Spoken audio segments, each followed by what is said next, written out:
Good afternoon. Welcome to the weekly livestock market update. I'm Brownfield anchor reporter Megan Grebner. With us, as always, to talk all things markets is University of Missouri Scott Brown. Good afternoon, Scott. Good afternoon, Megan. All right, I'm gonna forbid you to use the mute. It's been a tough start to 2021. You're 3 for 3, man. Let's go. All right. Plenty for us to talk about today. We're going to talk a little demand. We're going to talk a little supply. But to get things off, let's recap what happened this week in the markets. Yep, we start on the cattle side this week. Some good news generally for cattle prices with cash cattle up $2.25 on the week. Those feeder cattle auctions were anywhere from steady to $4 higher on the week. When we turn to the futures side, the February live cattle futures contract was down $1.20 this week, while the March feeder cattle futures contract down hard this week, down $6.25, probably due in large part to what was another 47-cent increase in those March corn futures this week. On the beef side, choice box beef prices $11.20 higher this week. On the hog side of the equation, cash barrel and gilt prices were up nearly $2 this week, while the February live hog futures contract was down a quarter this week. The pork cutout value gained this week up a little more than $3, and we really had strength across the board on those components of the pork cutout value. We really are watching those input prices as well, as we've seen corn as well as soybean prices go up. So really some pressure on both cattle and hogs. That's right. It's really changed the market situation. And, you know, we talked about this earlier, a little bit of this demand pull, right, from more feed and oil seeds going to places like China. And you think about maybe what's not going to be the same growth on pork exports, and certainly changed the economics for us in the livestock industry. Let's talk slaughter. Really, we kind of have this 2.7 number in our head that we talk about, not quite there this week, but really on the pork side of things, nothing to shake your head at. Yeah, that's right. I would say, well, it rounded to 2.7, so we just won't talk about the rest of the digits out there. But 2.658 million head of hogs, according to USDA for the week ending Jan 30. That's down 1.4% from where we were a year ago, same week. On the cattle side, 653,000 head of cattle this week. That's actually up 2.4% relative to where we were a year ago at this time. So some mixed news, still fairly large runs. We certainly are looking at the slowdown shutdowns of the worst of COVID-19 like they're in the rearview mirror at this point. Thank goodness. It is definitely full steam ahead. As we talk about that, though, it's a good transition into talking about cold storage, which also came out this week. Yeah, that's right. We got I'd say a little bit of mixed bag when you see cold storage. And again, I'm always a little cautious to read too much here, but you look at the beef side of the equation, December freezer stocks were right at 534 million pounds. That's actually 11% above year ago levels. So we've been seeing growing beef ending stocks the last few months of that report, maybe spelling a little bit of concern there. But on the pork side, we continue to see pork ending stocks that have continued to get a lot tighter. You look at total freezer stocks at the end of December, just a little more than 400 million pounds on the pork side. So we continue to find a lot of current on that side of the equation. And frankly, amazing, just given overall production levels that we've had, that we aren't seeing really any kind of buildup of pork stocks. Everybody loves their bacon and their ham and their ribs and all of those things. But I mean, not taking anything away from the beef side of things too, but really it seems like pork has fared really well in this COVID eating at home environment. That's right. So maybe they're going to lose out to chicken wings as we celebrate Super Bowl Sunday. Go Kansas City Chiefs. I'll say while I get the opportunity.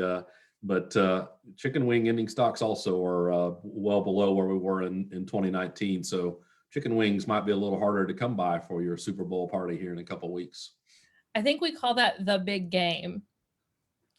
Well, we know who's going to win the big game, that's for sure. We don't have to be mortal enemies since my beloved Packers lost to the Buccaneers recently. So I guess I can be on the Chiefs bandwagon for this game as well.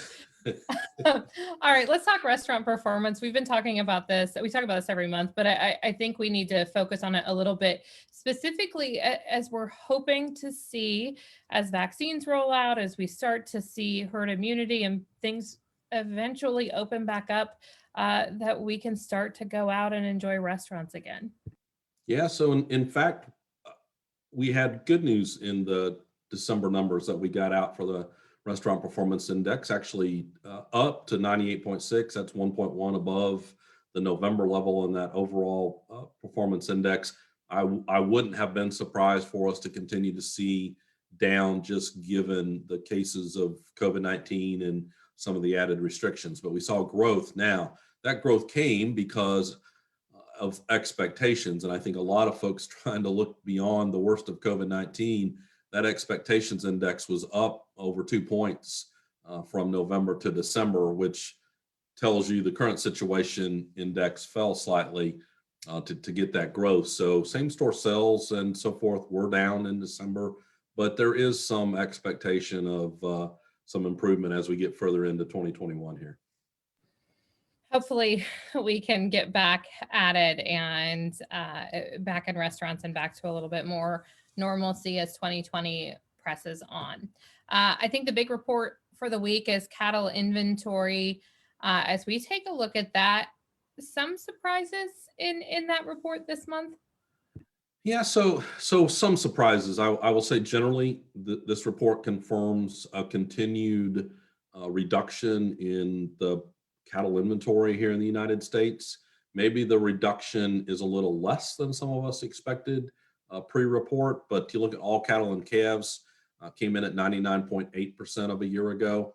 That was at the upper end of the range, but that range was pretty narrow in terms of all cattle and calves. If you look at the number of beef cows, came in at 99.4% of a year ago, down 0.6%.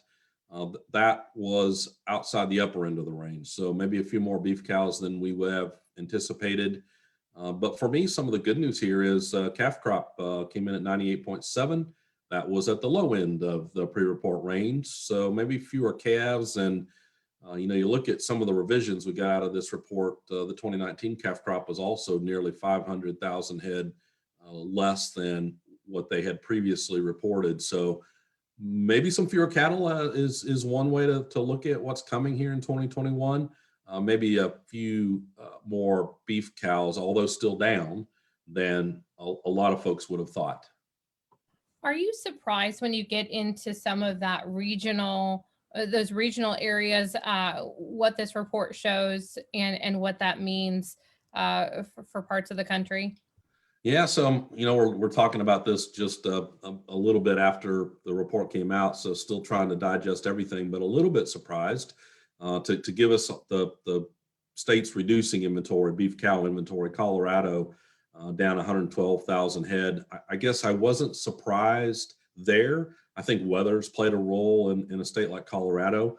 The next two, Missouri and Kentucky, both Missouri down nearly 50,000 head and Kentucky down nearly 40,000 head. Those surprised me. Not really weather issues, and so maybe some weather issues in some parts of Missouri, but not much. So I wouldn't have expected those to be down. On the other side of the equation, Texas up 115,000 head. That's some pretty good growth there, although Texas has never gotten back to the pre-2012 drought levels they would have had, and that's a part of the way towards that recovery. Oklahoma up 80,000 head. I would have thought maybe some dry weather would have caught Oklahoma. Kansas also up 35,000 head. Maybe not surprising there, but it's a mixed bag. And I think that shows in then what's an overall smaller reduction than maybe many of us would have thought coming into that report. Busy week for us this week, and looking ahead, a little bit lighter load for us to talk about next Friday. What are our big reports next week? Yeah, so we get jobs report out next week. It's going to be curious to see what's happening from an economic perspective, just given COVID-19 issues. And then we wrap up also with a farm income estimate next Friday. I'm going to be curious to see what USDA tells us. And I think we might get our first 2021 look at farm income from USDA next week with that report. Scott, always great to see you and great to chat with you. Have a great weekend. Hey, you do the same, Megan. So have our weekly livestock market update delivered to your email box every Saturday morning. Visit our website, brownfieldagnews.com. You can submit questions and comments there as well. And for all the great Brownfield podcasts, go to brownfieldagnews.com/podcast. Have a great weekend. I'm Megan Grebner for Brownfield.